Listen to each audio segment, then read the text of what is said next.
every day as part of our offering on the upper tier. Head over to YouTube, smash that subscribe and bell notification button, and of course, drop a like on the video as well.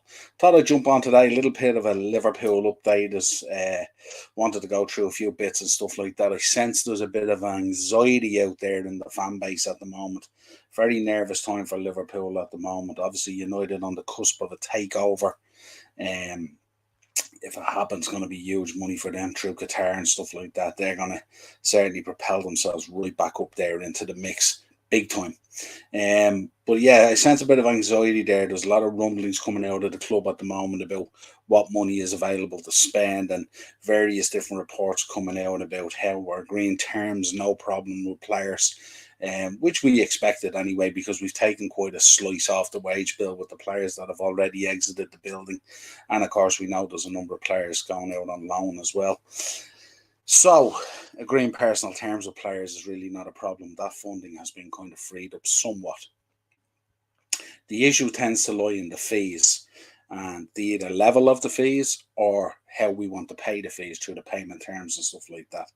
And that's creating this anxiety where, again, we have another window here where very quickly we announce one player, great, getting McAllister over the line and triggering the release clause, 35 million, absolute snip for the player. It's going to be a huge success at Liverpool. But that's not where it ends. That's only the beginning.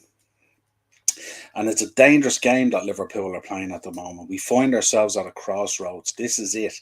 This is the moment of truth, as they say. This is whether you're going to step out of that shadow and become a serious club and fix up properly and do what it takes to make ourselves back up there competitive and launch us back into that title race and stuff like that. It's hard to take the season that we just took. And as you know, the amount of videos I did between previews and reactions and all sorts of stuff. People know my thoughts on the club and stuff like that, and what needed to be done and what should have been done. And everyone says hindsight is a great thing. It is a great thing, but I think a lot of the things we faced this season wasn't really hindsight. It was kind of stuff that we knew, that players were aging, there was going to be a drop off, players get injured, we were carrying a lot of passengers and stuff like that, and we knew all this all along, and we just didn't react to it. We binned it off, and the story was peddled out there about Jude Bellingham, and they brought us on this fantasy story about what might be and stuff like that, when in reality it was never the case. And that's left a bitter taste in a lot of fans' mouths at the moment, and there is anxiety out there. There's no doubt about it. You can feel it at the moment. Another signing hasn't been announced, and we need to do a lot of business. Some would say both ins and outs potentially. So, where do we find ourselves? We find ourselves where we had our best player, Mo Salah, finding himself very disappointed and disgusted in the way the season went. Left a parting tweet before he went off on his end of season and his rest and recovery and all that kind of stuff. And before we go any further, of course, we have to say happy birthday to the Egyptian king himself. But I think it's getting it's very internal in the club now as well. Some of what we're feeling on the outside here as fans, you're seeing coming through now on the internal side of the club. You have Mo Salah, of course, dropping that tweet before he headed off, making it kind of sending a message, making it very clear to the club, I would have thought, and sending a clear message there that what's happened this season is unacceptable. A lot of it lies at the ownership. Some of the faults lie at the management team. And a lot of those other kind of departments that feed in to create that ball of success that comes together, as it did previously. We know we had problems with the medical team, club doctor, and we know that our analytics department is changing. We know that Julian Ward is heading off and Jorg has come in now. So let's see how that all pans out. So we knew there was going to be change, and we knew there needed to be change. But in recent days now, we've had our two centre backs come out, sending various messages as well. First of all, Virgil van Dijk came out, sent his message, and then we heard Kanate the other day sending his message as well. And what Kanate said was, he says he challenged Liverpool's recruitment team to get it right this summer transfer window, saying the squad cannot begin next season understaffed and lacking quality. Big words for me about Canate. Exactly the way all of us are thinking. I think it's exactly the way we all thought last season. And these are basically saying now, these are players now sending a message. And this is my biggest fear. These are players now internally sending a message to the club to say, this is unacceptable. You can't expect us to sit around and keep on binning off years of our careers. And in Ibu's case, he's a little bit younger and stuff like that. But if you look at Virgil and you look at Ali and Thiago and a number of those players, of course, Fabinho and all, you can't keep on expecting these lads to bin off their careers year in, year out, being told, yeah, next summer, next summer, next summer. I'm sure they all have questions like ourselves about the financial situation in the club and how, we can allow transfer windows to close and then announce record revenues and all this kind of thing. Just sending mixed messages all the time where, we always seem to be in the transfer window somewhat with the begging bowl.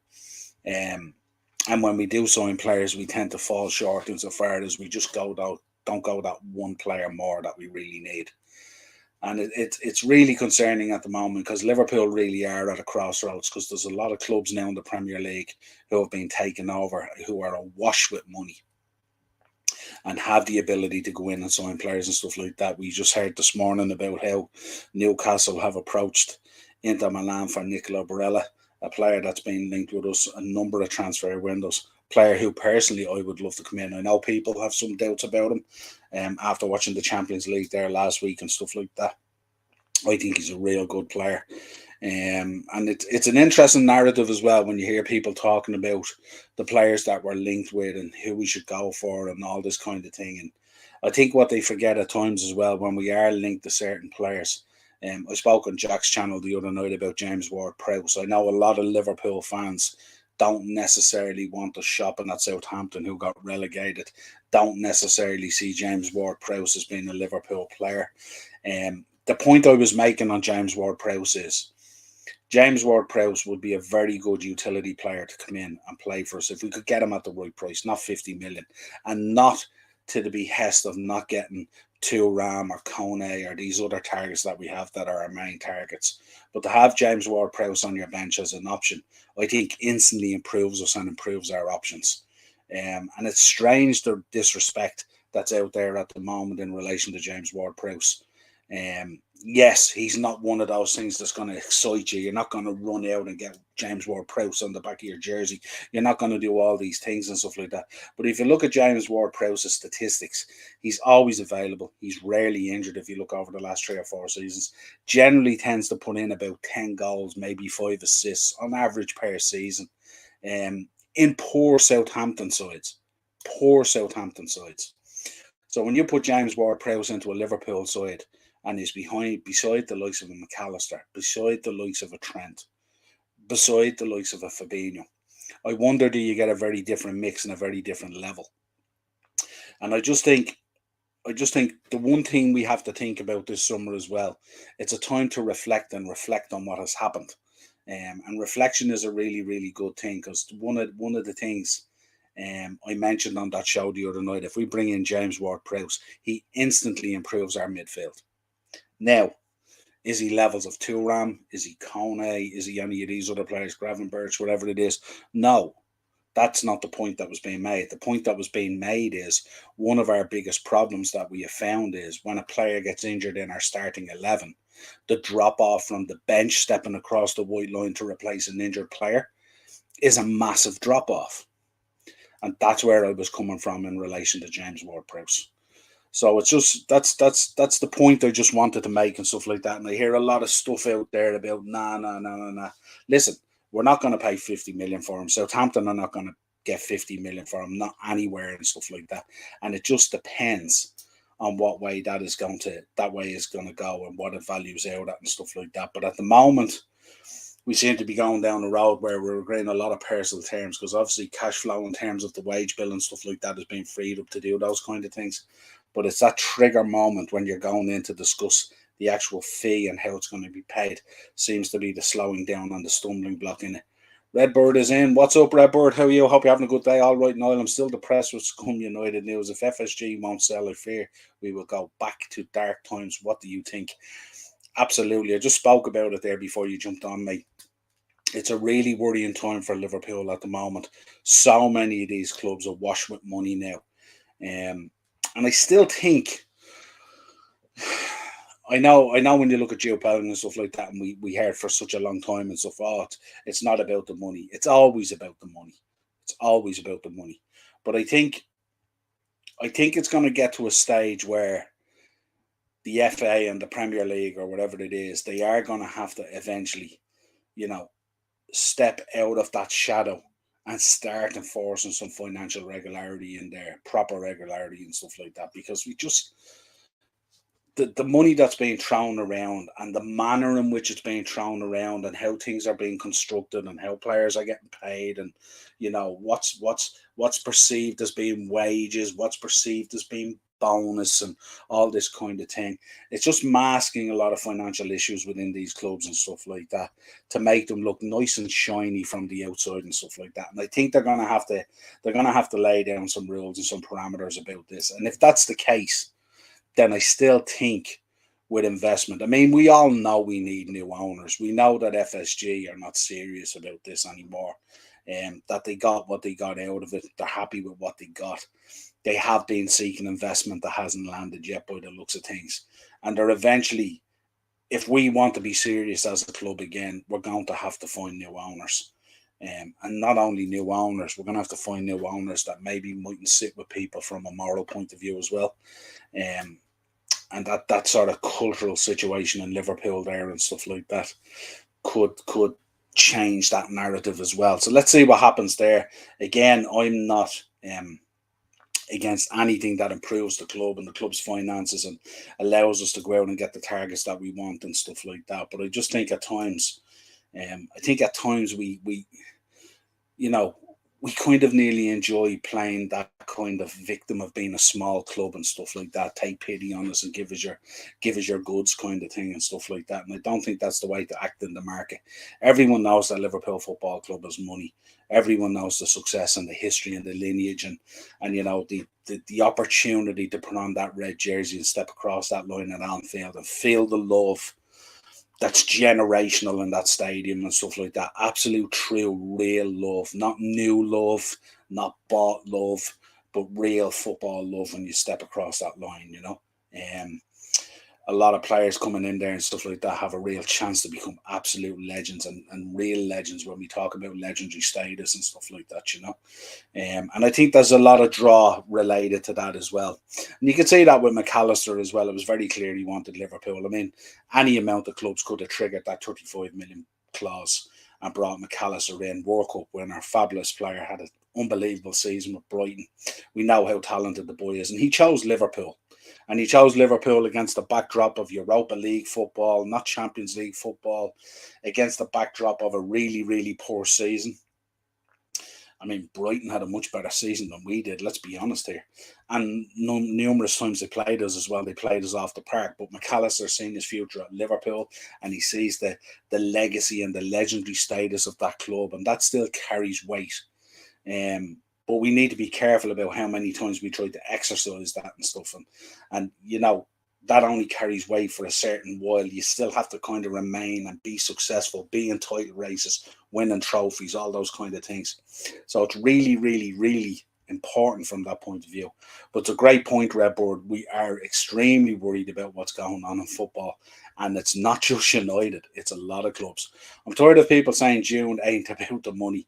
Money talks, 12 mil plus. Talk to Jude. I never believed all the hype about him wanting to join us. It was just wishful thinking for the majority. Yeah, I think it's that. Yeah, and I think, do you know what really annoys me about that Redboard as well? Because that narrative, it's like rolling a stone down the hill or a snowball down the hill, and then it just becomes an avalanche kind of thing. It's the communication coming out of the club. I'd really hope that we learn from this season, because one of the biggest problems from this season that we've seen is that lack of communication back and stuff like that to dampen this stuff down. I mean, it was very, very clear that we were never going to pay up the money that was required for Jude Bellingham. It wasn't a shock to us what he was valued at. Did we ever think he was 45 million? No. And the wages itself as well was going to be astronomical as well. And we knew this. This wasn't news to us. But I just think the club as well did a poor job in terms of their communication. They need to find a way that when these things take off, you know, that whole snowball effect doesn't happen. And this is what ratcheted up a lot of the, FSG were quite happy to watch the fan base get fragmented and go in on each other. And we spent the whole season this season really going loggerheads with each other, where the focus should have been elsewhere. We should have been focusing on, the performance of the manager, and his management team at times was really, really poor and lacking. And also FSG, the owners, their performance was absolutely shocking in terms of transfer windows, what we need and stuff like that. We literally rode off 2 seasons to try and sign Jude Bellingham. We came back into the season on the back of nearly completing a quad. But it rolled into the season like we had done nothing. The seasons where we won the Prem and won the Champions League, what did we do? Did we push on to create a dynasty? No, we backed off. We signed very, very little. We spent very, very little money, and now the narrative coming out is like, oh, we don't have Champions League football now, so finances and everything's tight, and, profitability is really low. We see all this crap coming out now when we're in a transfer window. Then the transfer window will end whenever it is, the end of August or whatever it is, early September, and everyone will be coming out, record sales of jerseys, record revenues, all this kind of thing, when it's too late. So they're not going to get away with lying to us this summer. We know there's money there. Go out and do what has to be done to arm Jurgen Klopp with the tools and the players that he needs to be competitive in this league. And if we don't do that, then you're going to reap what you sow. And that's very much the case. And it's a real difficult one to try and figure out. But there's no more time for talk. There's no more time for next year. There's no more time for next season or this deal or that deal or whatever it is. You've pied us off for X amount of transfer windows now, especially in relation to our midfield. You have our 2 central defenders telling you to fix up. And the real risk I have now, Redbird, and, it's really, really important that we stress this as well. If we don't fix up very quickly and we don't make a fist of this and bring in the players and everything that's needed, who says that Virgil van Dijk doesn't put in a transfer request, that Alisson Becker doesn't put in a transfer request? Mo Salah clearly has no interest in Thursday night football. That's not where these boys should be. But that's the reality of where we find ourselves, because the league doesn't lie. And that's where we were. So these guys are not happy. They're not happy by any stretch of the imagination. They're not happy with the internal situation in the club. They're not happy, I'm sure, with the way their gaffer is being treated, and he's not being supported in the targets that he wants. And they're not very happy that Liverpool is being perceived now as being a team that shops in the bargain basement and all that kind of stuff. And the message coming out of this, we're Liverpool Football Club. We're one of the biggest clubs in the world. And it's time to do what needs to be done. And this is what they've gotten away with. And they're no longer going to get away with it.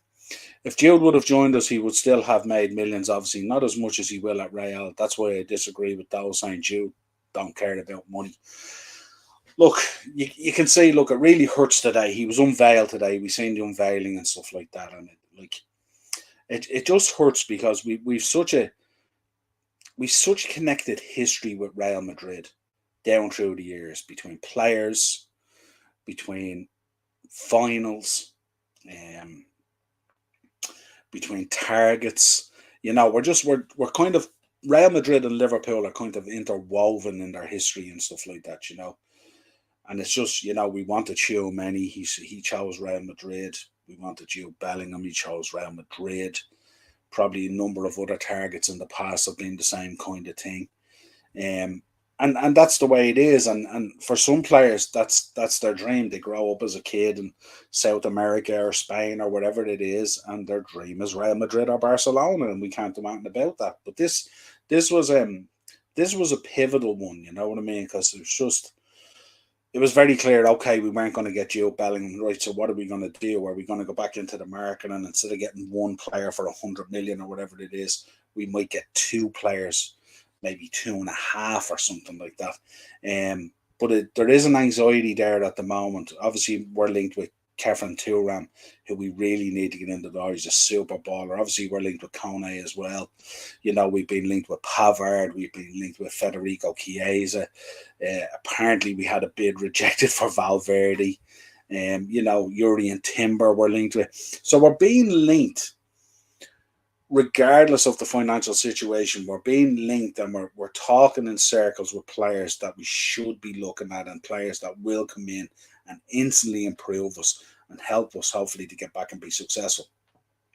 But it's really, really important that we act on that. And if we don't act on it, these players, other teams come in and do that business. And the one thing about Liverpool over the years is we tend to be quite quick in the way we go about our business. So we do our background work really quick, and our due diligence, and then all of a sudden, boom, we sign them, like what you're saying with Gakpo there back in January. And that's the way we should do our business. But it seems this year, this summer, there's a lot more information out there. There's a lot more communication out there, more than what I've seen in previous years from Liverpool. And that really, really concerns me as well, because a lot of these guys are really, really good footballers. You know, I wonder if the Thuram situation at Nice, I wonder if it's something to do with the situation with Ratcliffe at United and stuff like that, because obviously he owns Nice. So maybe the thinking was if he had gotten over the line at Man United, maybe he wanted Thuram into United. Maybe that might be the case or something like that. I don't know, but it needs fixing up. Obviously, we have the under-21s tournament going on as well, so a lot of these boys potentially are away at that, which kind of puts a bit of a stall on things and stuff like that. But we should have had. I know the window only opened yesterday and stuff like that, but if you look at the McAllister there, we should have other things tied up pretty quick, and I would expect a couple of announcements coming in the next week or two. We spend a lot on wages. We have the third highest wage bill in the Premier League. So today we don't pay well is false, and fans need to look at the facts. Transfers are mainly on Klopp. He's the one who says yes or no. I think that's the case to a point, but I think he did come out himself. The one thing we got out of this season, Redbird, if you look at a lot of the conversations that were had with Klopp, and he was as frustrated with journals as the rest of us and anyone else answering the same questions over and over again. I think at times he made it very clear that he's told what money is available, and it's not a huge amount of money. But that overall he didn't, that it wasn't him who was making the decisions. And if you kind of look at some of the players that have come in, we probably have a number of examples there of players that have come in, and you look at them and you go, that doesn't seem like a Jurgen Klopp signing. This doesn't seem like a Jurgen Klopp signing. And you know, we've heard stories in the past about Mane and about Salah and stuff like that, and how he wanted Royce and he wanted Goretzka and Götze and all these kind of players and stuff like that and all. And obviously it panned out really well for us with that front trio and stuff like that. But I think in terms of wages, I think we've taken a lot of wage off the wage bill with the players that have exited as well. So there's an opportunity there. That's not so it shows that we do pay, and we pay well. Now, we don't pay 400 grand a week, and we don't pay 1.6 million a week like what Mbappe's on and stuff like that. They're just out there in the ether, absolutely crazy. And all this stuff that's unfolding with Saudi as well, absolutely crazy stuff, madness. The guys getting paid 2-3 million a week to kick ball, crazy stuff.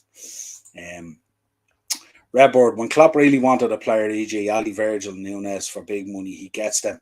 I'm not sticking up for FSG, but Klopp is the one saying we don't need this and that.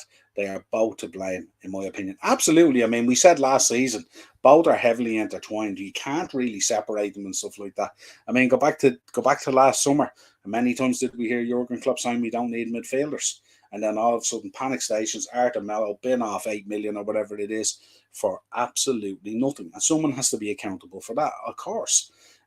So no one gets a pass here, and especially on this show, no one gets a pass. If you've listened to my shows over the last year, no one gets a pass. I think the Ali and the Virgil van Dijk situation were kind of different, because obviously we were awash with money from the Coutinho deal. So that kind of helped it. And plus, it was very quickly that we recognised that fixing up in defence and fixing up especially in the goal were so obvious in order to be successful that it just had to happen. Two fantastic signs as well. Nunes is an interesting one, isn't it? Because I don't know, the more I look at Darwin Nunes, and no disrespect to the boy and stuff like that, I sometimes question, was he a Jurgen Klopp signing? Did Jurgen Klopp? I know he's seen the boy and the boy played against us and he was excellent and stuff like that. But I just wonder, truly, was he a Jurgen Klopp signing? It's just a weird one with him, isn't it? Very, very strange. Big up, Henry. How are you? Hope you're having a good afternoon, my friend. And Redbird, hi, Henry. Big up, Red. Uh, I have a live with Jack and Doug at 7 p.m. Hope you will join in. Yeah, absolutely. If you need me, if I'm available, yeah, because I've now after this one, I've nothing till 9 o'clock. So yeah, I'll come along if you need me on. Of course, I'll jump on. If absolutely, just send me a link later on, whatever you want. If I can jump on, I will. If I can't, I'll definitely jump into the chat and give the guys socks, as they say, lit up that chat as we do. Yeah, great to see you, Henry, doing all these shows as well. Brilliant. It's amazing when you look back 3 months ago, Henry, and some of the concerns you had about creating content and stuff like that and all. Now you're absolutely flying on it. So fair play to you. Klopp has said more than once he don't like spending big money on players. That was his model at Bayern. That's the way he operates. He's still a top manager, but he has his faults, as we know. Yeah, and the thing about it is, I think he's sort of coming from a point there where he says that big money doesn't necessarily deliver or guarantee anything, and we know that. But obviously, you need to spend a certain level of money to be kind of in the game, if you like, you know. But we've seen huge money being spent. Look at the money that was spent at Chelsea, and look at the mess they find themselves in now. Imagine spending 600 million across what was it, 2 transfer windows, and finding yourself in that mess where you have to butcher out a loan book now, where you have to get guys off the books, where you could be in serious financial trouble and strangled by that, just by stupid stuff, you know. Enzo Fernandez, what must he be thinking after going in there and stuff like that? And obviously huge money and stuff like that. And it was a big move and stuff like that. But look at the season that they've had. Absolutely shocking. But I agree with your point. But I think there's a way. I think probably in a transfer window, when you're looking at the one that we're staring into, where we need so much change, so much alteration, so much upgrading and stuff like that, you're not going to get away. You're not going to find that many bargains. And Jurgen Klopp is not going to be able to create that many miracles. Let's just put it that way. You know, there's only so many times you can find an Andy Robinson. There's only so many times you get a Mo Salah for 35 or 40 million. There's only so many times you get a Mane for 30 million or whatever it is. You can only pull them off so many times before you actually have to bring in proven quality that can go in there and do a job. And I know where you're coming from on that one. Yeah, totally agree, Red. Sweltering here, sweltering everywhere. Ireland is unbelievable. It's on fire at the moment. Uh, Still have those concerns, Noel. Never have them, Henry. You're knocking it out of the park. You're doing a great job, mate. Um, Don Dapper Pum Pum Slapper. We need another top centre, CM, and a top C centre back, but can't see FSG spending over 100 million this year. I think they're going to have to spend over 100 million, aren't they? There's no doubt about it that they have to do that. That would be, to me, 100 million is going to be the bare minimum. I mean, if you think about it, okay, they spent 35 on McAllister. They're going to have to spend somewhere between 35 and 40 on Thuram. They're going to have to spend, if they go for Kone, another 30, 35, whatever it's going to be, and stuff like that, you know, and then whatever other targets they're going to bring in. But there's lots of players out there at the moment. The soundings out there is that they're available and stuff like that. You look at Chiesa in there. If you could bring Chiesa in at 30, 35 million and stuff like that, what a signing he might end up being. Could be absolutely electric. But they have like 100 million is like 100 million really is the bare minimum, and that's if you're selling players as well, and you're going to add that to the pot. That's if we want to be serious. I mean, if we think we're going to go back out there next season and like this season's just going to be forgotten about, you know, it's another load of mileage on all those players' legs, a lot of fixing up to be done. Not a lot of options potentially coming off the bench. Like if we totally redo our whole midfield, let's say we get McAllister, Thuram in, and you know, I mean, what have you got there? You've got Stefan who's going to be there. You've got Thiago who's going to be there going into the last year of his contract. We know how injury prone he is. We don't know how Stefan's going to come back off the injury that he took. He was absolutely sensational prior to it, carried the team a lot. But then what else have you got there? Harvey Elliott's there. He's come in from time to time. Earlier in the season was pretty decent. End of the season kind of fell off somewhat. Became a kind of a bit part player. His physicality is still a question in the Premier League. I'm not sure whether he has the physicality that we need in there at times to not get overrun. The decision about Trent going from defence into midfield, how's that going to play out? Do we need to get a right back? Are we going to play three at the back? It's hard to know what we need. It's hard to know what the gaffer's thoughts are at the moment going into the new season and what needs to be done and what needs to be fixed up. But we have to spend over 100 million. We've been panning off these transfer windows now for the guts of 3 years. Look at what we did when we won the Prem. Look at what we did when we won the Champions League. They can't continue to tell us this, you know what I mean? But thanks for joining us, by the way. Appreciate you in the chat there. Henry, I'm sick of Klopp Defence League spouting. It's all FSG's fault. It's the manager who picks the team and tactics, but they won't or can't admit that. I love Klopp, but love Liverpool more. Yeah, absolutely. And I mean, we mentioned a number of times this season where we went into games, we didn't necessarily question the starting 11. That starting 11 that went out there against Leeds, that went out there against Forest, that went out there against Bournemouth, was more than capable of beating those teams, but just didn't do it. And we questioned at times tactics.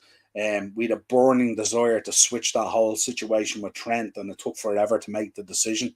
And it was only kind of when we had kind of surrendered the season and given up kind of on the top four race that those kind of things happened then. And as I mentioned in the last, say, 8, 9, 10 games of the season, this was Klopp assessing the squad and what could be done and what could be changed in preparation for where we find ourselves now and what we need in. And some of it worked and some of it was disastrous. And we knew that. And it's really, really important from that point of view that there's a recognition of that final push of those 10, 11, 12 games unbeaten or whatever it was doesn't paper over what was an absolutely terrible season. Really, really terrible season. But yeah, and I've said it many times on this. I don't know how many shows I did last season where I continually questioned some of the tactics, some of the formations, some of the in-game management. Players that were coming out playing 45 minutes, absolutely shocking. Never in the game. Many times did Hendo rock up this year where he didn't give us 45 minutes in the first half, comes out the second half and plays another 45 minutes. Have to question that. Where are we? Henry. Red, FSG is guilty, Klopp is guilty, players are guilty, but the faithful, loyal fans are paying the price. To a point. I totally agree with you there, Henry. Who do you think are our best youngsters to watch out for? Hard to know at the moment, isn't it? I mean, it's kind of like Bobby Clark. There's talk of Bobby Clark going to Preston as well on loan. Bobby looks like he could have a big future. Obviously, Stefan got injured. He's going to have a big future. I think he really looks the part and stuff like that. Still, questions over Harvey. We don't know what the hell the whole Carvalho situation was. Still don't know at the moment. Still can't figure out what the thinking was there. We brought in that player, got him for very little money, 7-8 million or whatever it was through arbitration. Brought him into a position that we don't even play. Barely used all season. When he has come in, he did good. I know he dropped a bit of a clanger against City, and then got sort of pied off, and we didn't see him again. There didn't seem to be any conversation about it. A lot of fans questioning what's the story with Carvalho. Would you not put him into this position? Would you not use him as an option? Certainly, he would give you a little bit more. Curtis Jones has come back in, has done really, really well at the back end of the season. Still a lot of improvement to be needed from that boy. But certainly he did himself plenty of good in the last 7, 8, 9 games and stuff like that, where he really showed up and brought the energy and stuff like that. But we need to see, again, it's like being on a treadmill, isn't it? We need to see another full season of Curtis Jones to see what he can do and stuff like that. And the biggest problem for Curtis Jones is, if we do bring in a number of players, is he going to be in a position to get the game time that he needs to convince us that he needs to be there? So that's an interesting one. Obviously, Calvin Ramsey came in, haven't gotten to see him much at all and stuff like that. He's gone out on loan to Preston, so we'll keep an eye on these boys. Again, I'm just not too sure. Again, we're bringing in those guys. If you look at those windows and stuff like that, although you bring some of these kids in and stuff like that, 5, 6, 7, 8, 10 million, whatever it is and stuff like that, I don't know whether it kind of resolves the kind of burning situation in there of what's needed for a level of quality. It seems like we seem to be always in this mode of kind of planning for the future or whatever it is and stuff like that, instead of turning around going, right, let's give it a go this season, we're set, and that's my biggest problem. But yeah, great question. Gio costs 104 million up front with 30 million add-ons. Not many clubs can compete with that. Yeah, I think you're probably talking euros there, Redbird, are you? In pounds, I think the deal, what I read this morning, was at 88.5 million and then 15 million in add-ons, but that would have been pounds. You're probably talking euros there, but I'm sure there's a lot more to it than that as well. Do we ever actually see the real true value? Is someone going to really try and convince me that Erling Haaland was 55 million? Let's leave it at that. But he already has a dodgy knee. Yeah, I think that whole dodgy knee thing, you know what I mean? I get where you're coming from, and we read that and stuff like that and all. I think are these stories that come out, like, it's fairly obvious, like, he had an issue with his knee and stuff like that, but are these stories that we pick up on, Henry, to make ourselves feel better about ourselves, kind of in that kind of mode? It's just why we missed out on him. He was shit anyway, kind of thing. You know what I mean? It's kind of, to me, it's that kind of thing. We miss out on a target, and it's like, he didn't want us anyway, kind of thing. When clearly he may have. You look at Chiomeni and stuff like that. Did we just do enough to get the player over the line? I know he wanted Real and stuff like that, but sometimes I wonder. The dodgy knee thing was a good one for me, because as soon as we all realised we weren't getting it, oh yeah, he's gone around with a knee brace like Stone Cold Steve Austin, and his knee is shot already at 19. So yeah, we just tried to make ourselves feel good, to mask the disappointment of going, here we go again. Redbird, what's happening? Sabi spelled wrong, but I think you'll know who I mean. Yeah, I don't know. I really don't know, being honest. Yeah, I know the guy you're talking about, but I just think I wonder if, as I said, is this a crossroads for us at the moment? Because we've seen what City has done. We can bark on about financial charges, and in 2 or 3 years' time, when this all comes out through the legal system, we'll look back and go, we told you so, or we might not. But we're looking at the levels of which these teams are now operating on. We're looking at the levels of quality in which they carry even on their bench and stuff like that. And is it time that maybe we took a more outside, broader look of how we go about stuff? And I know there's the love story there about, bringing the youth through and bringing the Scouser in our team and all that kind of stuff. And all. I love all that stuff, Curtis and Trent and, Stevie and Jamie and all these lads down through the years, Robbie Fowler and all. I love all that stuff. But I'm not sure whether that is. It's very romantic in terms of stuff like that, but I'm not sure whether it's a recipe for continued success. I think the landscape of football is changing now with a lot of these ownerships and stuff like that. Henry, the Polish guy, yeah. Yeah, Clark and Doak. Yeah, Doak actually looks a real prospect as well, doesn't he? But again, it's kind of like, are we going to have the opportunity to allow these guys to come in and show us kind of what they can do on that regular type basis to cement themselves in there? Stefan, in some respects, got very lucky this season insofar as with injuries and stuff like that. He became the choice. He became the go-to guy and went into the team and flourished. But I mean, when are you going to see that up front? You know what I mean? When's Doak going to get a chance to come into the team? Unless Mo, of course, triggers a transfer request or something like that. Who knows? Redbird, Henry, exactly. Our fans have been complaining for time.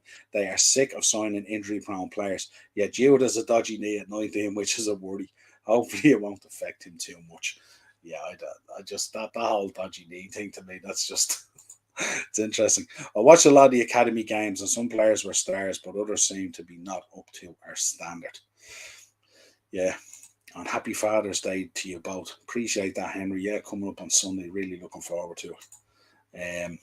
That's the one, Henry. People who've watched the under 18s, etc., have raved about him for time. Yeah, absolutely. Yeah. I think he's being forgotten red. There you go. That kind of backs up my point, doesn't it? Haaland had to open an offshore account for the invisible cash he got. Yeah, this is shades of a Mancini, isn't it? This is Mancini way, just kind of thing. Let's call it that. That'll be enshrined, won't it, in vocab going forward if these things are proven. Who knows? Crossroads. We're at the edge of a cliff, hanging on by our fingertips. Um, yeah, we're not quite on the edge, hanging by our fingertips. If you look at how the season ended, obviously it was very disappointing. And Thursday night football absolutely breaks my heart. I'm sure it breaks all the players' hearts as well. I'm sure they can't wait to be travelling all over the planet to these far-reaching ends of stuff to play teams we've barely heard about and stuff like that. But um, yeah, I don't know. It's just it's interesting, isn't it? What's coming out? You could be right. You could be right. Well, it could be. It might not be a crossroads. You know what it is, Red? It's a T junction. So we're coming up to this T junction, not a crossroads. And on the far side of this T junction, that's where the cliff is. So yeah, you're probably right. Absolutely. Yes, the index finger at FSG. Yeah, absolutely. The Middle East has got their fingers in a lot of major sports. I really don't think this bodes well for the future. It doesn't. It's interesting the way it's going. You see the live golf thing with the golf and all, and how they've just come in. Isn't it a madness when you think about all those? Look at the golf situation as a perfect example. All those golfers who stayed loyal to the PGA didn't take the huge money to jump over to live golf, and they were offering mega money. Like you think about these guys, private jets, millions of dollars to play in tournaments just to show up. You didn't even have to win. Didn't even have to win. And then what do you have Rory McIlroy and players like that coming out going, we're sticking with the PGA, the legacy, the history, all that kind of stuff. And then all of a sudden, Live Golf just goes over and buys it off. And all these players are sitting there going, what? I could have taken, hundreds of millions off these guys 6 months ago. I turned it down to remain loyal to you guys, and you guys just sold me out to Live Golf. And this is the way it's expanding. They're expanding into the West. This is their plan, and it's going to be absolutely massive. I don't think either. I think from a sporting point of view, Red. I think from a business point of view and kind of developing the whole area out into the West from a cultural point of view, I think it makes sense. But I think in terms of sporting and how we view sport and, all the different slogans that, UEFA and FIFA and the FA and all these different bodies push out there, respect, inclusiveness, all this kind of thing, that all gets washed away with this kind of thing. And that's where definitely we should be concerned. And Dicko, afternoon, hope okay. Wouldn't sorry we ask for that Bournemouth to be away. Seeing the update, supposedly 4 weeks behind. Yeah, absolutely. Afternoon. Yeah, it's mad, isn't it? 100%. Where are we?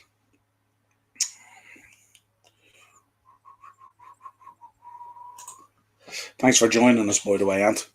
Not many top class managers are willing to work with academy players. You remember what Conte said.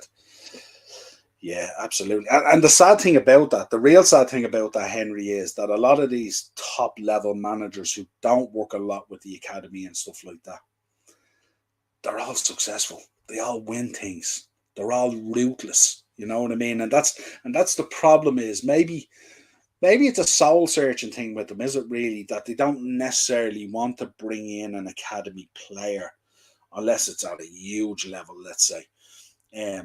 Because if they bring him in, there's that whole aspect at the back of it where they're going to have to be ruthless and turn around and go, right, you're not good enough, pan them off and stuff like that. And that has ripple effects then after that and stuff like that. But yeah, it's an interesting one. But if you think about, you look at Mourinho, never really dealt in youth at all. Conte is the same. Ancelotti, I think, was forced a little bit at Everton, but really it's not his modus either. Always had star players playing for him and stuff like that. Pep kind of tips his toe in a little bit, but generally he's buying in players and stuff like that. But they're all the guys who are winning. They're all the guys who win trophies. They're all the guys who are successful. They're all the guys who are ruthless. And in the meantime, here we are in Liverpool going around hugging lads and everything's all lovey-dovey and stuff like that while seasons go by and trophies go by and all that kind of thing.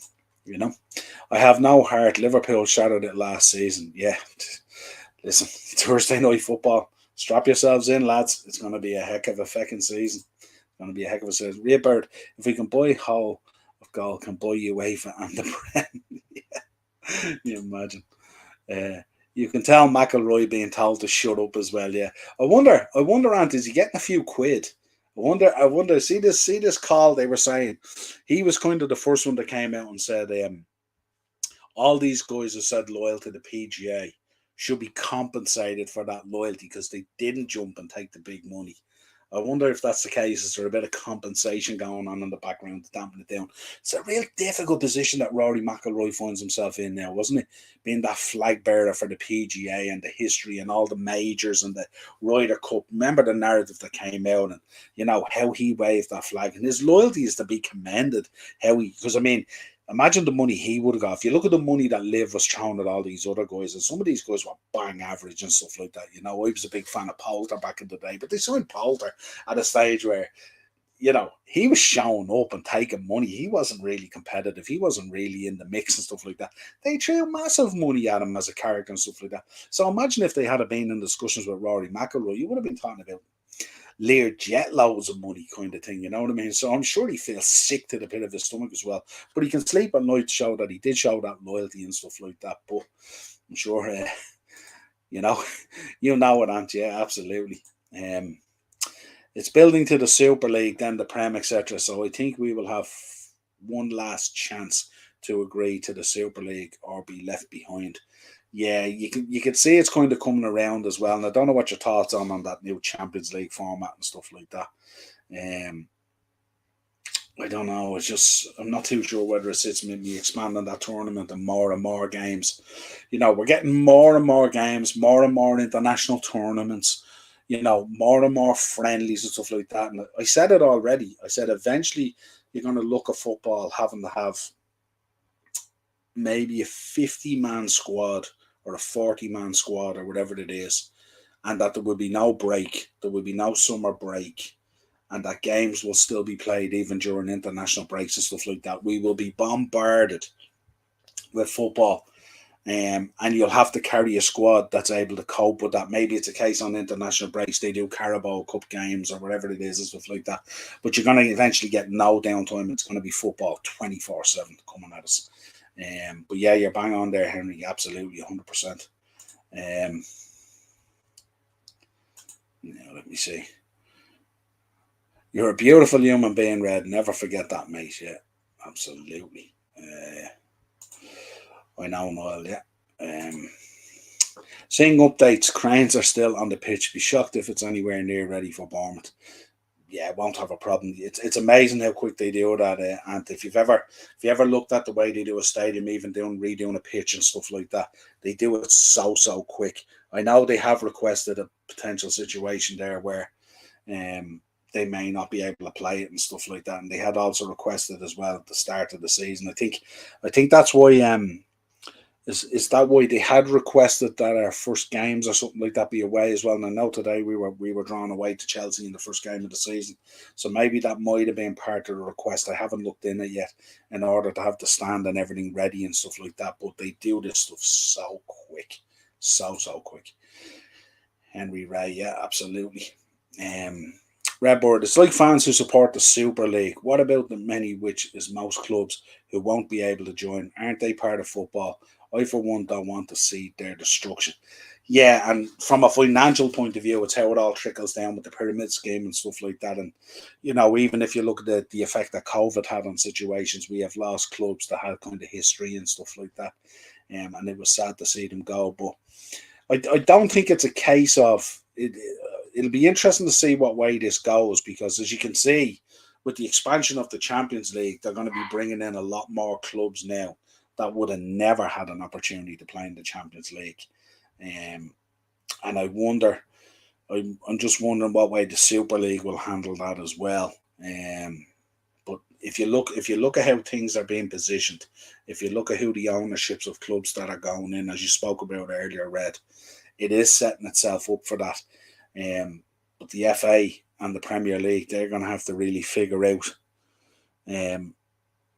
what way it all unfolds and stuff like that. It's going to be crazy, but it's coming.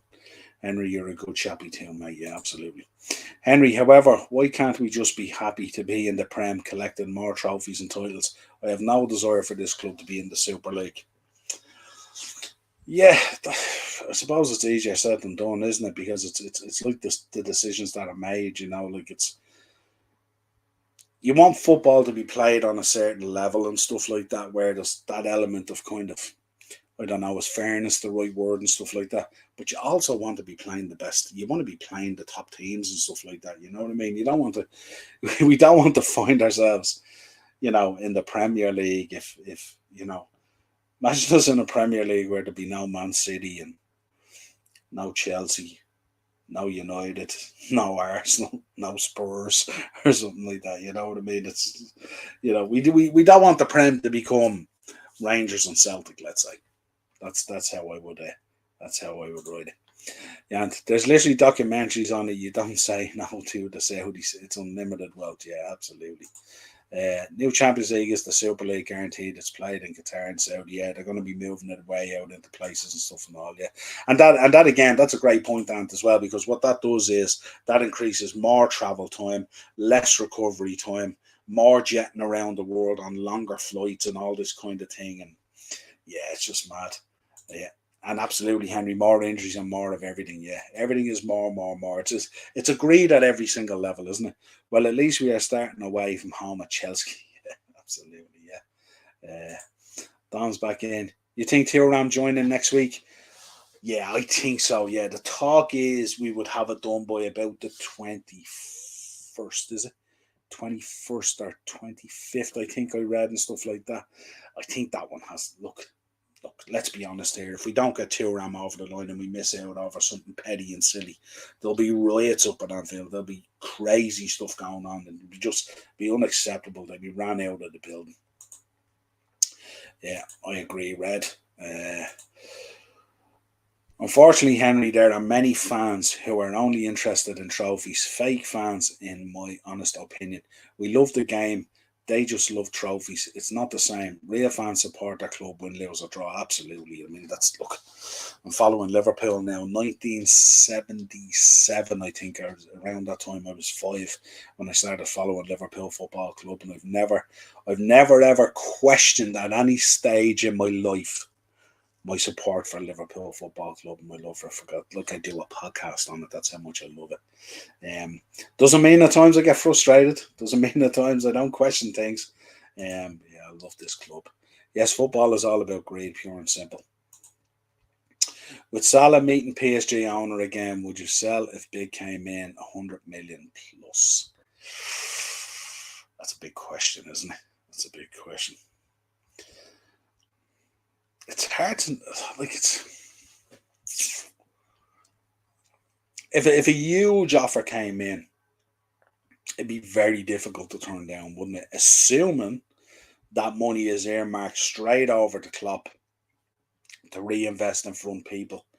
But I mean, if you look at the heartache of Bobby going and Mane going and Milner going, can you imagine the heartache of Mo Salah leaving the club? Um, that's going to be a real tough one. And it's going to happen one day. It's going to happen. The question is, should it happen with us getting a huge kickback, or would he potentially leave on a free? We've fallen into this trap now, haven't we, as well as a club now? Fallen into this trap that we just wind down contracts and people go on a free. We used to be way better. We used to be way smarter in our business, weren't we? But yeah, Mo Salah, good lord, there's a question. I was even thinking, I don't know what you thought, Anthony, when you read that tweet at the end of the season that he put up and stuff like that. It sent shivers down me in terms of potentially a transfer request coming in, that he wasn't happy at all. I'm sure there was commitments made to that boy in relation to signing that new contract, and I get the feeling the club has fallen way short of what those commitments were. And I know when we spoke about Mo Salah during the whole process of re-signing again, a lot of times it came up. Obviously, the money is one thing. You have to pay the guy. He was the best in the world at the time, make no mistake about it. But a lot of things came up was, what was the plan for the club? What was their 5-year vision? What was their commitment from the owners and all this? He wanted to be involved and understand what that was as well. And my gut feel is that they fell way short of potentially what was said to Mo Salah. But I think if a huge offer came in, it'd be very, very hard to refuse. And I wonder then we talk about Klopp. This is where Klopp comes into the equation. Is that going to be a Jurgen Klopp decision or would that be an FSG decision? And then what would happen with the actual funds of it and stuff like that? But we have to recycle, Firmino's gone now. Cody Gakpo's in. We've Mane went. We brought in Darwin. Had a reasonable season. Could have been better. But I don't know. But that's a tough question, and that's a tough question for people.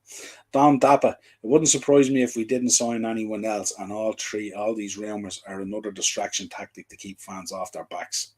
They're not going to get away with it this time. They definitely wouldn't get away with it this time. I can see where you're coming from, but they're not going to get away with it this time. They know we have to fix up. We can't go into next season with Thiago, Jordan Henderson, Harvey Elliott, and just guys like that and expect it to work. We're only filming ourselves, and if that's the case, you're going to see a situation where Jurgen Klopp might even walk away, and then where are we going to be? Imagine a situation where Mo Salah decides he wants to leave and Jurgen Klopp decides he wants to walk away. Just imagine that. Well, so it's virtually done and dusted now. I think it is, Henry. I think we've been linked with this boy for a long time now. My feeling on this, unless they're holding up the jersey, and we've even shown Naby Fekir holding up the jersey and still not signing, but until they walk out at that training ground, that AXA training centre, I don't believe in stuff like that. But surely to God, we're going to bring in Thuram. Surely it has to happen. And one day the Middle East will be centre of football. Someone say it's already there, Redbird. Who knows? Thoughts on Gerrard to Saudi too. That ends chances of him managing us. He's never going to get unlimited funds with us. I do think, contrary to popular belief and opinion, I do think one day we will see Steven Gerrard in the home dugout of Liverpool managing the club. I think what he's done is, I think it's quite a very shrewd move from Steven Gerrard. He's gone off, I think, to rejuvenate the situation out there, but stay far enough kind of out of the press to allow him to sort of bounce back. There will be a certain amount of funds out there, but I mean, we've seen it even with Ronaldo's move out there. It hasn't all been easy going. So I think with Stevie, he'll be presented with a different kind of challenges and stuff like that. But I do think the more experience he gets on different continents and stuff like that, similar to kind of what he did with his playing career towards the end, I think that will benefit him in terms of those experiences and stuff like that. And let's be honest, we've seen the emergence of the African nations and stuff like that. Look at how many of those players now are bought and sold around the world, high-level players, real quality players and stuff like that. You're going to see over the next 8 to 10 years the emergence of really, really good players from those regions as well that clubs will want, similar to the emergence of the African nations and stuff like that. So don't be surprised if a number of these players potentially playing for Liverpool in the future, and who knows with Stevie in the dugout. But yeah, I wouldn't bin it off. I wouldn't bin it off that easy. Almost 1974 for me. I was younger. Yeah, I just didn't start following football until I was about 5. I'm sure you all remember getting those old kits, and they used to come in the plastic bags. They were like joint sandwich bags, basically. And the whole kit came. You got the socks, the short, and the jersey, but it all came in a big see-through plastic bag and stuff like that years ago. It was crazy. Good times. And for half nothing, now look what buying the jersey cost you. Can you see the likes of Virgil, Salah, Alisson? Would they stay or go if they were given a $100 million deal?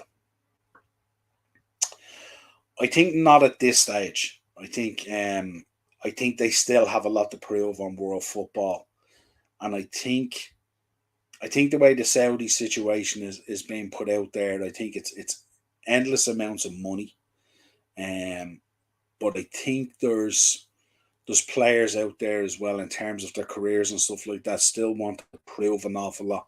I'm sure those 3 boys you're mentioning there, I don't think they're as concerned about the money, because I think when you're a world-class player, I think the money sorts itself out. I think you're going to be paid whatever you're supposed to be paid or what you're due. But I think these guys have a burning desire still to win things. Obviously, Salah's kind of a bit more on than the boys and stuff like that, but would I see Mo Salah going there? Absolutely. And for the money and the bags of stuff that they're throwing around, not a problem at all. Virgil and Alisson might be slightly different. I think they still have along with Mo, of course, at the moment, have a lot more to prove on the football and stage, before they will take that leap. Um, my biggest concern, if we don't fix up, is these boys might ask for a transfer request, and it wouldn't necessarily be to Saudi or somewhere like that. It could be to European competition. That's what my concern would be. And Redbird literally have UAE, Saudi, and could be Qatar. Yeah. Well, there will only be uproar online if they don't get some more players in. Those going to Anfield need to be outraged and let the club know about it. Yeah, I think. Look, I don't know. I think FSG. I think they know their time is winding down at Liverpool. It's fairly obvious. Um, and if they're not going to pony up and they're not going to invest, their investment. If we think about those guys are kind of, if you like, somewhat the flip side of the Glazers, insofar as the Glazers were going in and taking dividends on a yearly basis or every 6 months or whatever it is and stuff like that. FSG have held off. And what they've done is they've allowed their asset to grow in terms of value, value, value.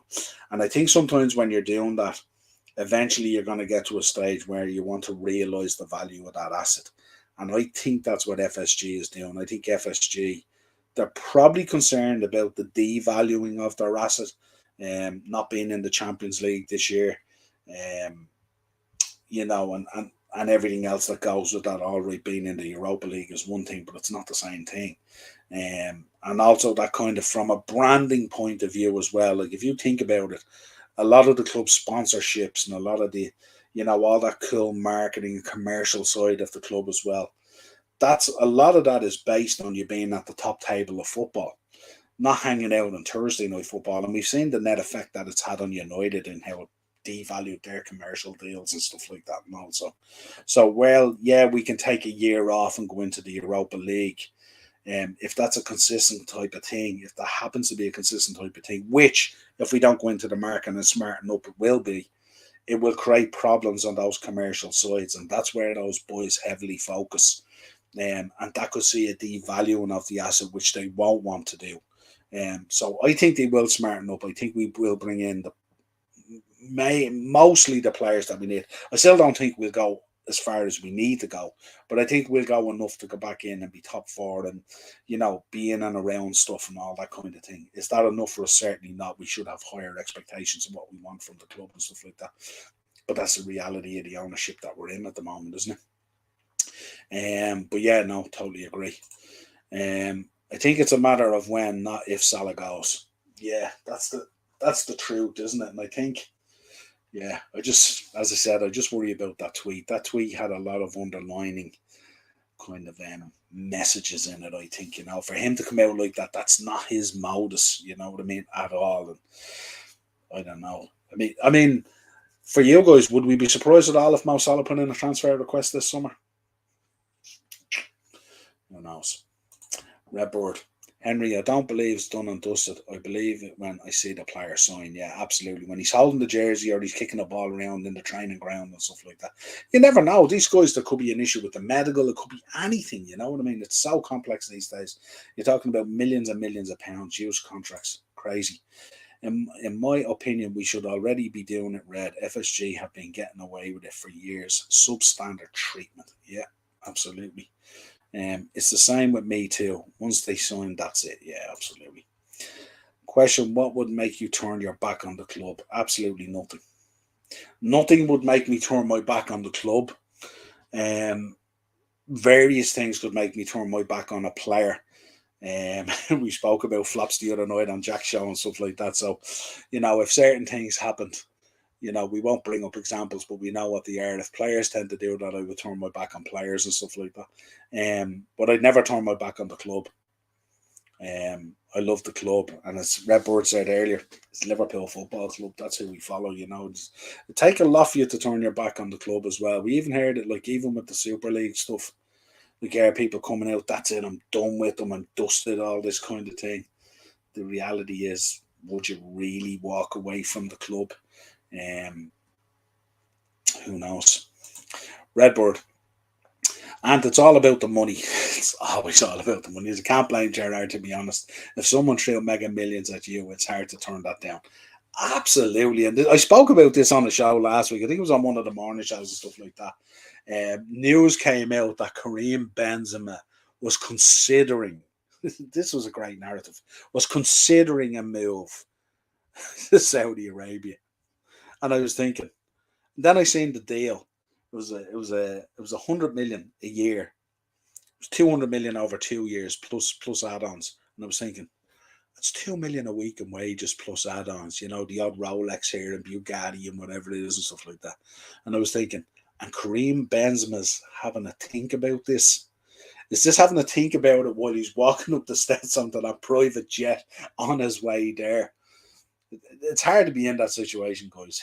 Who would refuse it? Who would refuse it? But what about human rights issues out in Saudi and stuff like that? Yeah, no, that does play a part in it. Absolutely plays a part in it. But I think the problem you have there, Henry, is a lot of that stuff, while we feel for it and how we approach it and all that kind of stuff, but it's very hard to deal with it, if, when we think about some of the human atrocities out there that go on day in, day out for regular stuff that we use and regular stuff that we wear. We're not going to all walk around the planet naked. We're not all going to stop using laptops. We're not all going to stop using mobile phones. You know what I mean? And I think, yeah, we have to be conscious of it. I think a lot of that stuff is very much out of our control, and I don't know how much. I think because of the way society has become and the way it has evolved and stuff like that, I don't know how easy it is to impact on it. That's not to say that you forget about it. You always have to highlight it, and you always have to. And look, Liverpool Football Club has so many foundations, so much charity work, so much stuff that they do. They're normally at the forefront of a lot of this stuff. So that would be an interesting one as well to see and how that goes. But again, I don't know. Be a tough one, all right. Redbird, a European club abroad would have benefited him more.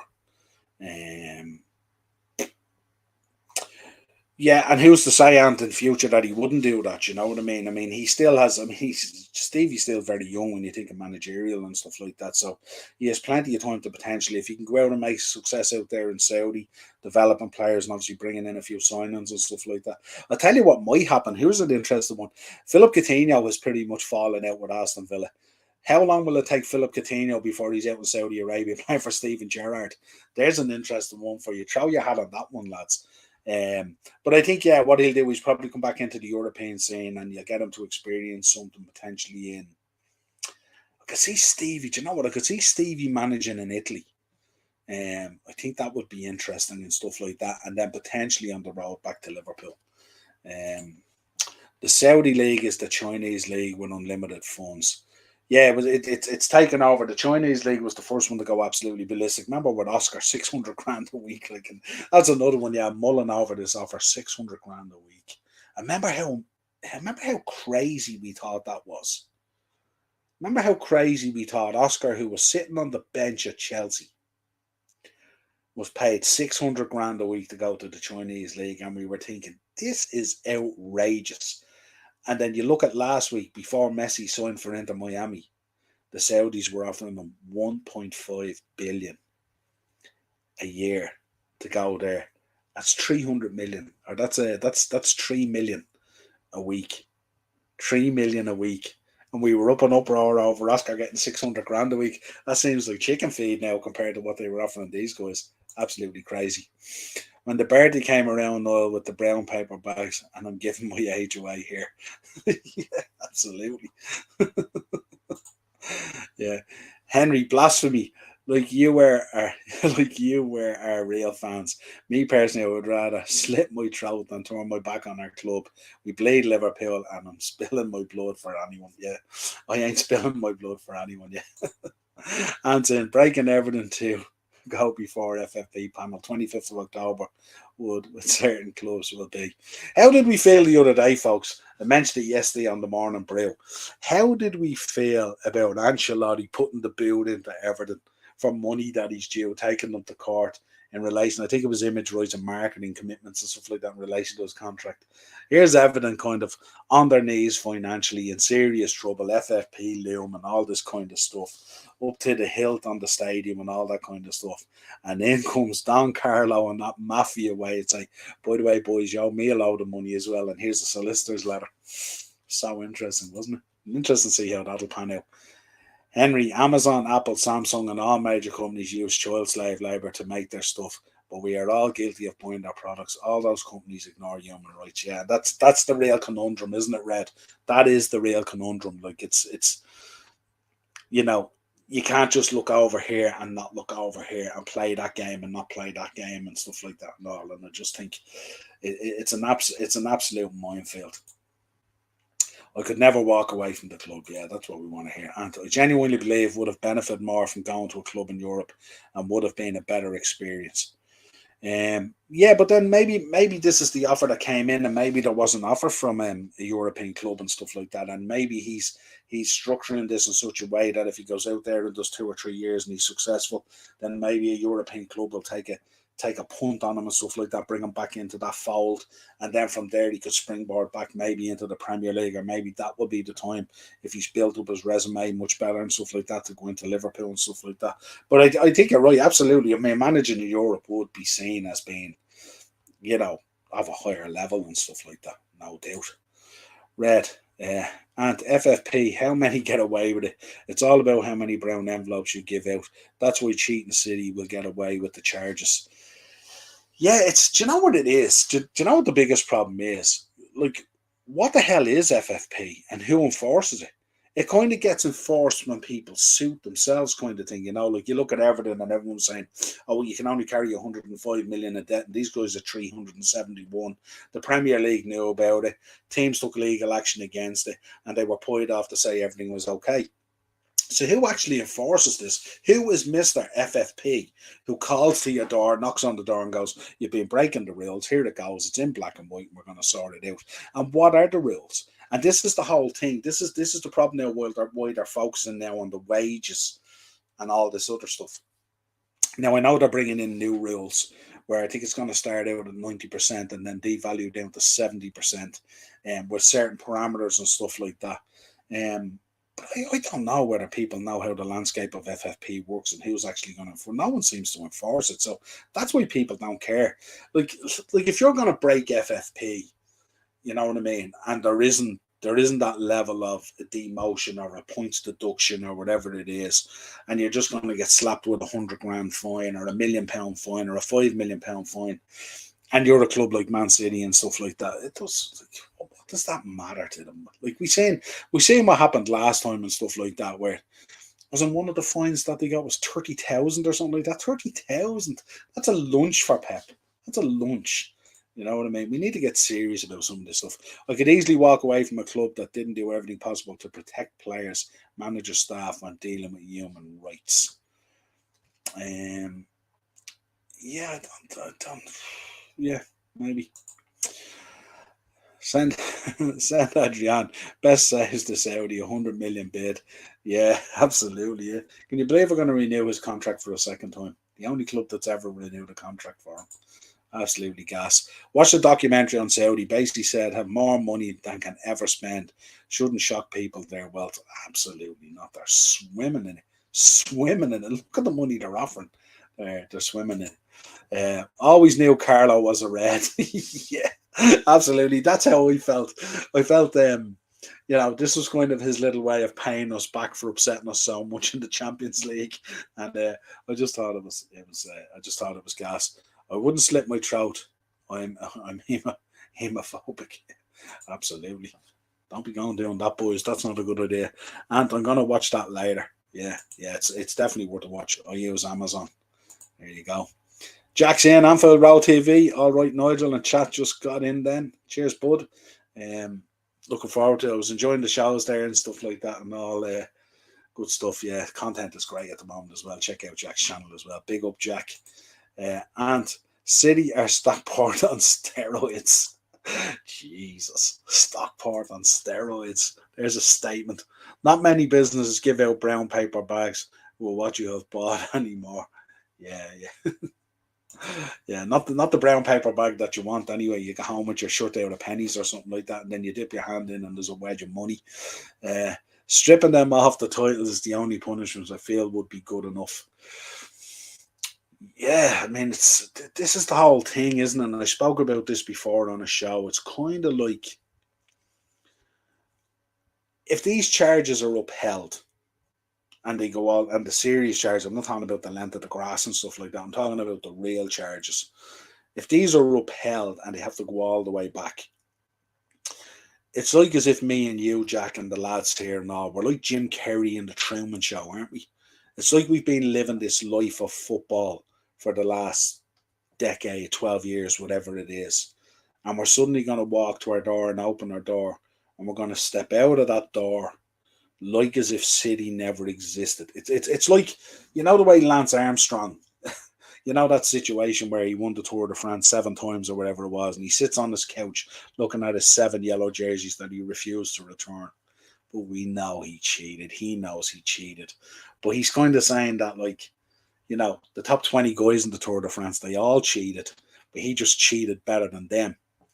And I wonder what happens if City are found guilty of these charges.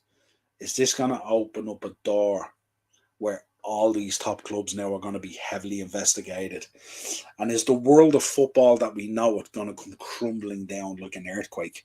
It's an interesting one. Can you imagine, like, what when you strip off those trophies and stuff like that? Kind of, what do you do? Do you blank out those years? Do you give them to the people who were second or were in the final? And like, how would you feel about that? You know what I mean? I don't know how I'd feel about it.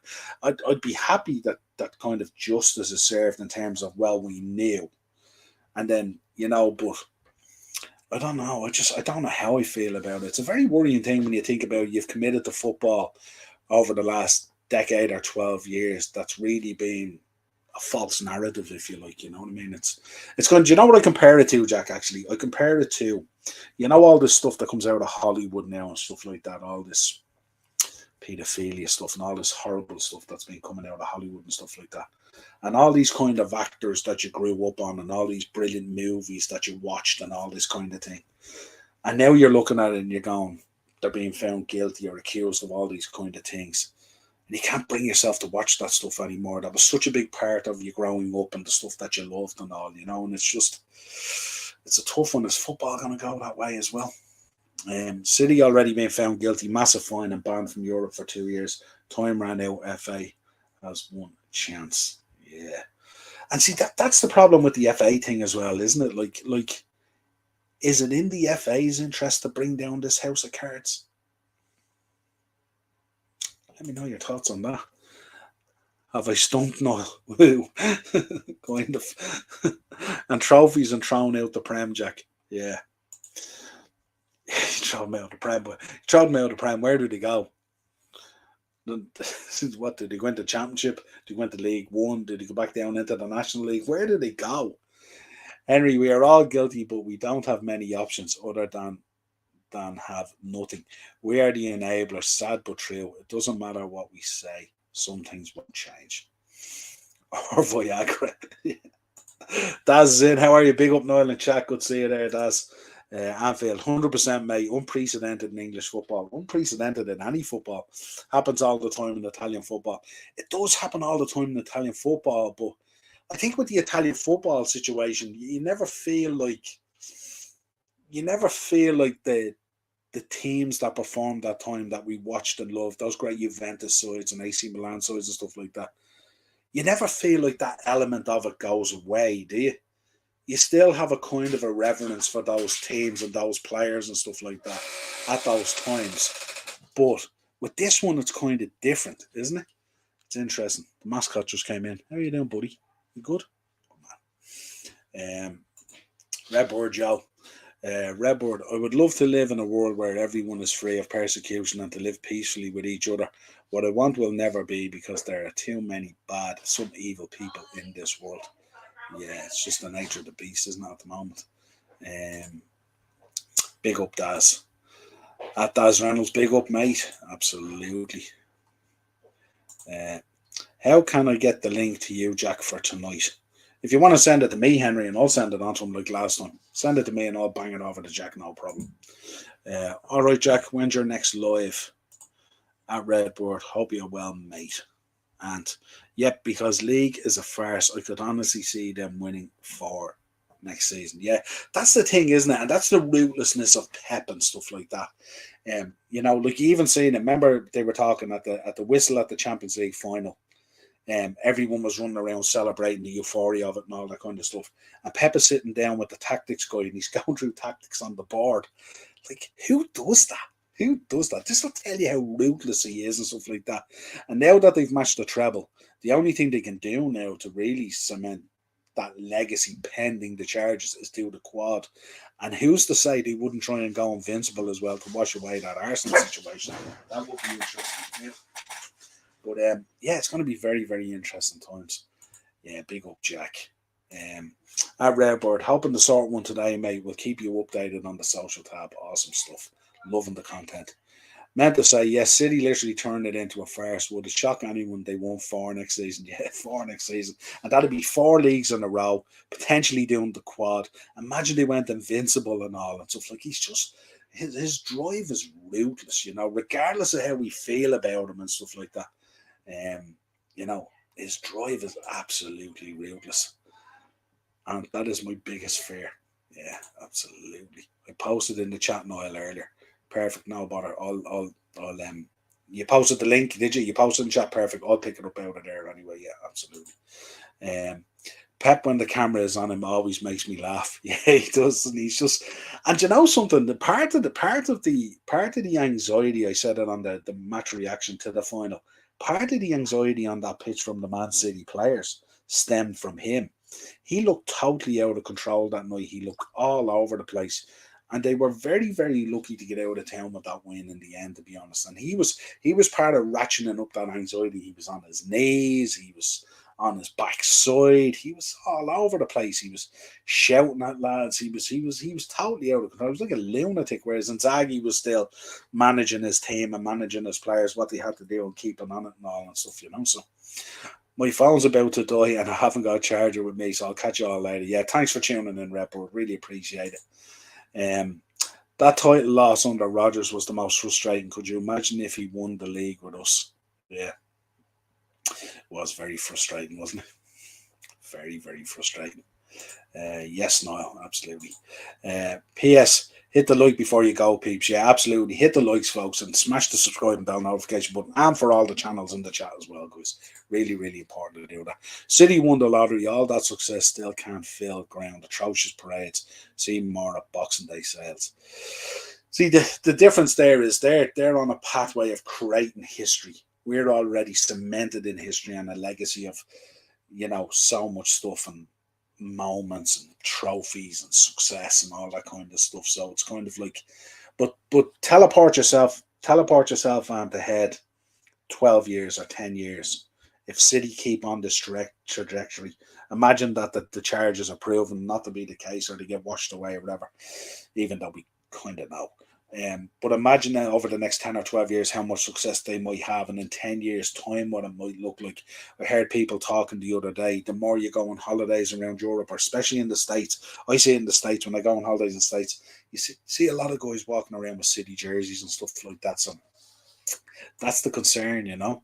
At Redbird, at Henry, I put a video on Daz Marks today. I agree, Jack. He would have hated Rodgers less if he had won us that title in 13-14. Yeah. At Redbird, see you in a bit, mate. Yeah. Redbird, don't melt, mate. Don't melt. Yeah, some weather.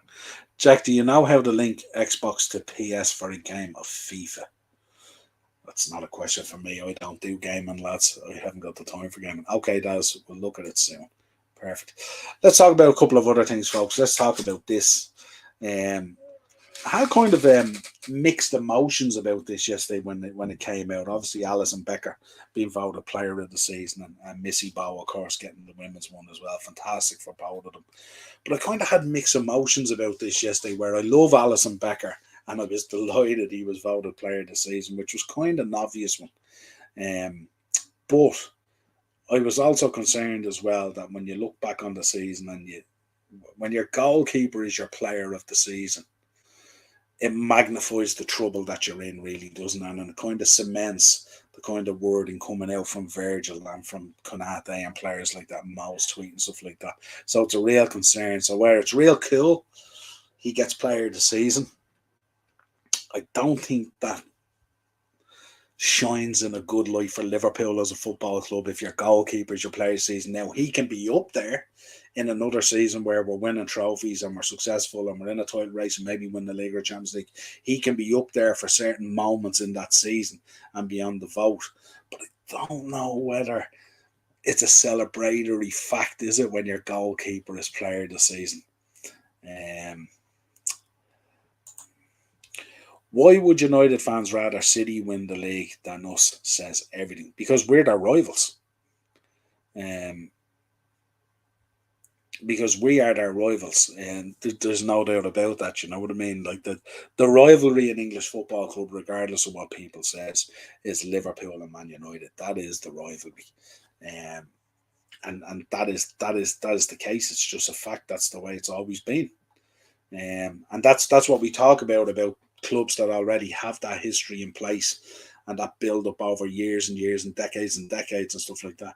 And clubs that are finding themselves just embarking on that now, you know. Yeah, made up for Luton today. Yeah, absolutely, Jack. 100%. Jack, are we getting anyone else? Do you know?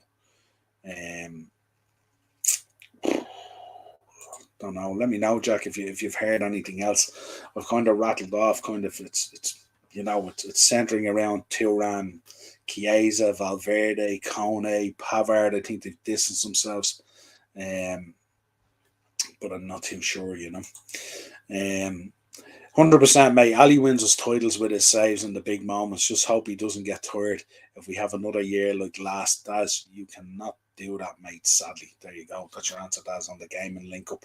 Yeah, it is. It is absolutely, Jack. Yeah, that's why I was kind of thinking on this one. The season that we had, even to be talking about our player of the season. When it was just, he was so pivotal in keeping us even at whatever level we achieved. Imagine if we hadn't had him, good Lord, where we would have been, yeah. But very hard, still very hard to, if you think about it, if we, even the domestic double last year, the player of the season comes in, we kind of celebrate it and we go, it's Mo or it's Trent or whoever it is, and he was only beaten off by Mo and Trent. And that tells you a lot about the season as well and the players and stuff.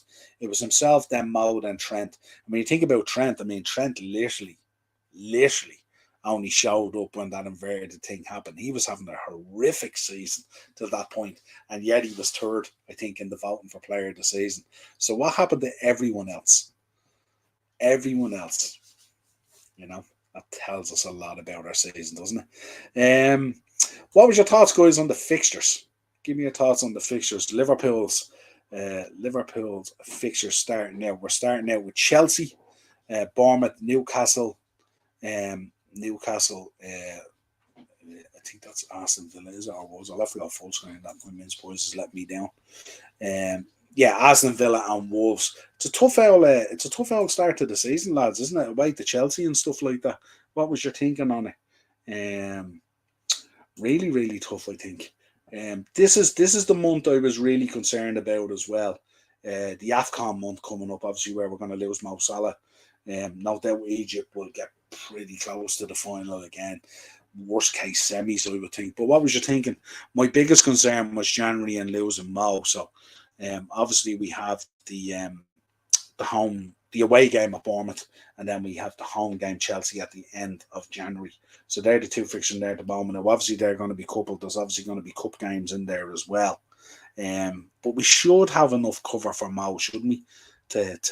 To weather that kind of January when the AFCON is on. So that was a concern for me. The other one that came up, obviously, is the derby dates. We always look at the derby dates and just about have them this year by the sounds of things and stuff like that. And pending on how things go with this review of their financial situation in FFP, things could change greatly. Let's see what happens. But the March one is a real cool one, actually, because that's going to be Paddy's St. Patrick's weekend. So that's pretty cool as well. And the Anfield one, October the 21st. So they're your derby dates as well. But let us know your thoughts on the fixtures. Did anything stick out for you there? Or, I think it's a tough start for us, to be honest. Did you see City's? I think City got a very reasonable, cushy kind of start, didn't they? But let me know your thoughts. City are their city neighbours. I couldn't bear saying Everton parade through our city. Absolutely, yeah. Yeah, it would be a killer. It'd be a killer. I mean, how uncomfortable, Anthony? Think about it even. How uncomfortable did it feel when we seen Everton out celebrating surviving relegation? Like, how weird did that feel even? Near alone if they won something. Uh, would we have won the first Champions League final if we had Ali? Nothing would have stopped that bale overhead. Yeah, I suppose probably the issue is, Jack, really it wasn't the goalkeeping was obviously just a calamitous collapse. But I think losing Mo Salah was pivotal, wasn't it? I mean, if we hadn't lost Mo, I mean, we were giving them a right out game and stuff like that. And if you remember, even I think was it just before half time or just after half time with Mane and stuff like that. I was sitting in Anfield watching in the Cup with my son Jack, and he was absolutely devastated. The lads from Redman TV were there as well. Tom, absolute sound chap as well. He was consoling Ben, my son, who was absolutely devastated. But yeah, I think it could have been a different situation. I mean, some of the goals were like, when you think about it, the overhead from Bale was just sensational and stuff like that. But then I suppose if you were in a different situation, would it have arrived at that moment? Everything has a kind of a pathway. I'm hoping for an even better season for the ladies using Melmo to step up in the right direction. Yeah, absolutely. The away games for us are mad. Way I look at it, mate, is that we tend to build up momentum quicker, hopefully. Uh, yeah, yeah, and I mean that's what it's going to be all about, isn't it? It's going to be about hitting the ground running and building that momentum instead of what happened last year. Last year was just disaster. Um, Still remember them celebrating off the Champions League final. The Everton fans, the bitters, yeah, absolutely. Jack, I don't know how many. I was over there for that one, and I was over there for the last one. Um, and to becoming the last one, I went out to Aintree to do the viewing. Had a great night out there in Aintree. The time before I did obviously the viewing in Anfield, and to be coming out of that ground and heading back into the city, and to see the Everton fans setting off the fireworks and celebrating and stuff like that, it's just, I don't know. I don't know. I can't put it into words. I don't know. I just can't put it into words. It's just it's a very, very strange one. I don't understand fans who do that. I don't understand when you're in the mire and you're so bad and you're celebrating, because the thing about this as well, and I often say it, it's Liverpool being successful or Everton being successful is a huge benefit to the city as a whole. And where you might not like your local rivals to do well, there's an understanding there as well. I think if you're at a cleverer level, that the knock on effect of being successful can help your club too and make it more of an attractive proposition to be in that region. But it's just it is a weird one, but it's a killer to see it, and it's horrible to experience it. Virgil was playing up front last night against Croatia. Yeah, that's a real kick in the backside for the Netherlands, isn't it? That was a real serious one. Next time you're down, mate, always welcome. Hopefully see you soon if we are all in Dublin this coming year for the Europa. Yeah, we got to do a meetup. What we should do, Jack, what we should do? We should contact a bar, shouldn't we? And what we should do is we should put a podcast kind of event on and stuff like that. Take over a bar somewhere, make it our home and stuff like that if we're able to do those meetups and stuff like that. And just have the crack. It's great to just meet people, go on the beer and have the crack.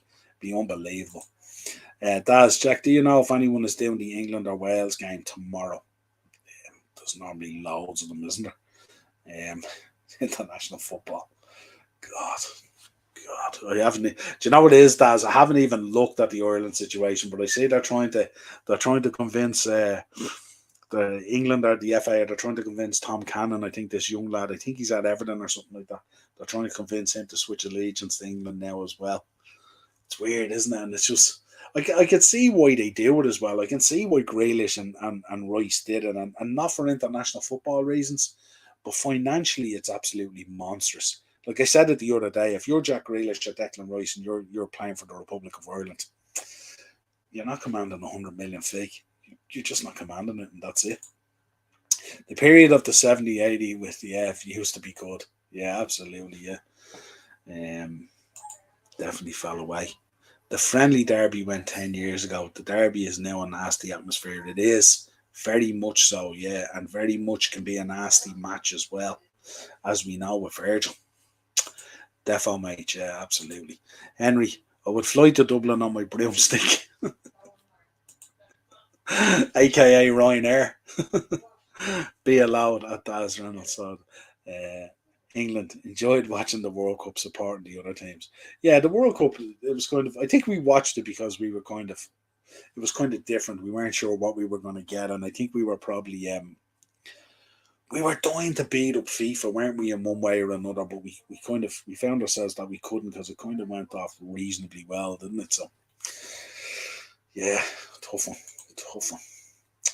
But yeah, they're your derby dates, folks. What else have I got for you? Is there nothing else there? Calvin Ramsey going out on loan to Preston. Yeah, kind of unflattering. Arthur Mello, lads, looking to come back into the Premier League again, wanting to have another crack at it.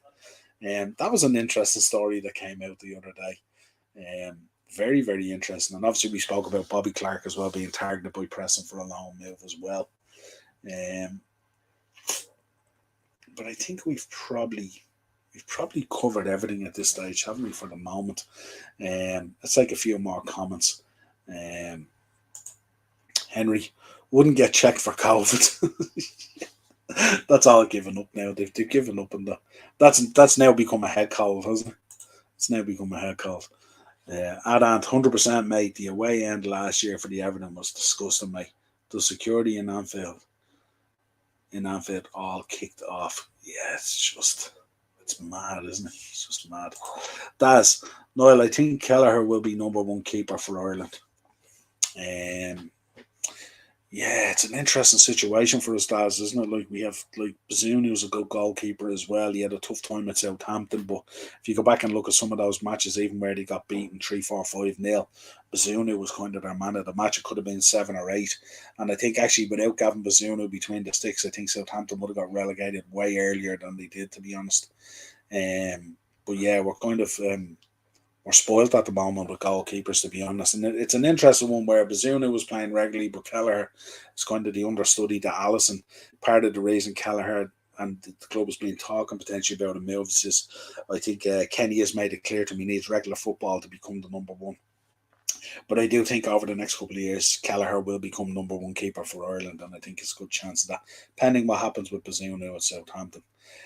Jack, yeah, the cheek of Mello, yeah, it was a real cheeky throwaway one, wasn't it? Yeah, I'd look at another crack at the Premier League. In case you missed it, mate, you didn't play a single minute in the Premier League last season. You gave us 13 minutes, I think, in the Champions League and 67 minutes in the League Cup.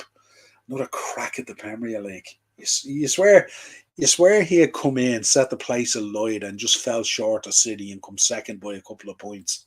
Jesus Christ, it's crazy, isn't it? And here's one Everton news comes out about FFP. Guess what Everton fan says? Will LFC be soon City? Always bring us into it. Yeah, absolutely. Yeah, it's always. You know when teams are guilty, aren't they? When they start deflecting. Once they start deflecting and flinging shit back, that's when you know they're kind of guilty. You know. Always great to have a chinwag with you, Niall, and chat. Yeah, absolutely. It's our therapy. It's our therapy. That's how we do it. Anfield Road TV used to see red and blue walking the derby together. Don't see it anymore. Absolutely don't see it anymore. Henry, when are you live next? I think he was saying tonight, Daz. He's live at 7, I think, with Jack and Doug, I think. And I may be able to jump on. Anyway, that's it, folks. Enjoy the rest of your day. I'm going to go off for the day and play with a few dogs I have around here, some of the mascots and stuff like that. I am back on at 9 o'clock tonight with Darren. We're going to be comparing the trebles. Should be an interesting discussion with Darren, who's a United fan, of course, my co-host on the Thursday Tier Talk. We're also going to be talking transfers, and we're also going to be delving into the fixture list and everything else. All things football. So if you want to join us tonight at 9, feel free to jump on. I may make Henry's at 7. Let's see what happens. But until then, folks, Have a safe day. Enjoy the sun. Plenty of lotion, lads. Don't get burnt. And until next time, we'll talk real soon.